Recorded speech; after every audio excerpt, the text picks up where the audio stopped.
Hello, I'm Blaze the cat. Let's move on to the next part for now. Now we'll talk about sexual reproduction in animals. Suppose, this is a caterpillar. A caterpillar is type of an insect, but, they do not fly around without wings. The caterpillars grow to about 2 inches and are green and black banded with yellow spots around every second black band. Some people knew they were born as butterflies, but probably not. Nearly all insects reproduce by sexual reproduction.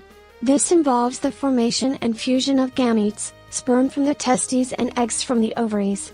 It all starts with a worm egg from other female insects. Then they start to hatch, especially on leaves. The tiny worm is born. Then after 6 to 7 years, it becomes an adult worm like caterpillars. The lifespan is about 8 years or so.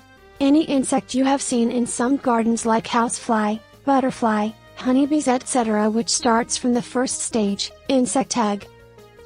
Finally, for the asexual reproduction in animals. There are 4 main forms of asexual reproduction in animals: budding, fission, fragmentation, and parthenogenesis.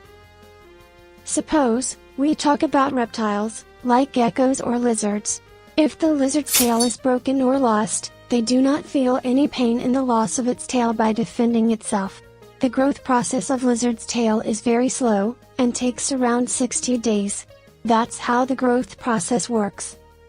So, all that is left is mammals and birds. We'll tell you in the next part. Like, comment, and subscribe now on YouTube.